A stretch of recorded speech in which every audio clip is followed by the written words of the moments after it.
একসময় তুমি টের পাবে তোমার আসলে কাউকেই দরকার নেই, কাউকে না। বারবার এলোমেলো হয়ে যাওয়ার পর পৃথিবীর প্রতি একরাশ অভিমান করে তুমি আস্তে আস্তে নিজেকে নিজেই গুছিয়ে নিতে শিখবে। মানুষকে নিয়ে প্রচন্ড আশা করে সেখান থেকে পাওয়া হতাশাগুলো থেকে তুমি একাই বাঁচতে শিখবে। আজ হোক কাল হোক তুমি শিখবেই। বারবার হোঁচট খেয়ে পড়ে যাবার পরে একদিন তুমি টের পাবে তুমি কারো হাত ধরে ওঠার জন্য অপেক্ষা না করেই নিজে নিজেই উঠতে চেষ্টা করছো। তুমি টের পাবে তুমি আর আগের মতো নেই।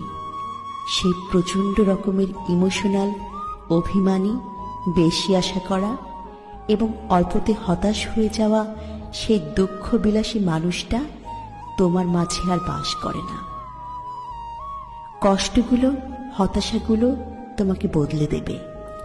বোকাশোকা ধরনের সেই তুমিটা একদিন ড্যাম কেয়ার ধরনের স্মার্ট তুমি হয়ে যাবে।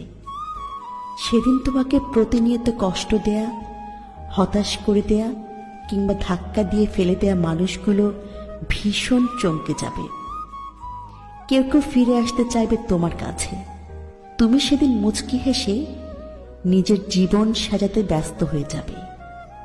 এই ব্যস্ততা তোমার একারই, অন্য কাউকে এই ব্যস্ততার ভাগ দেয়া যাবে না। একদম দেয়া যাবে না।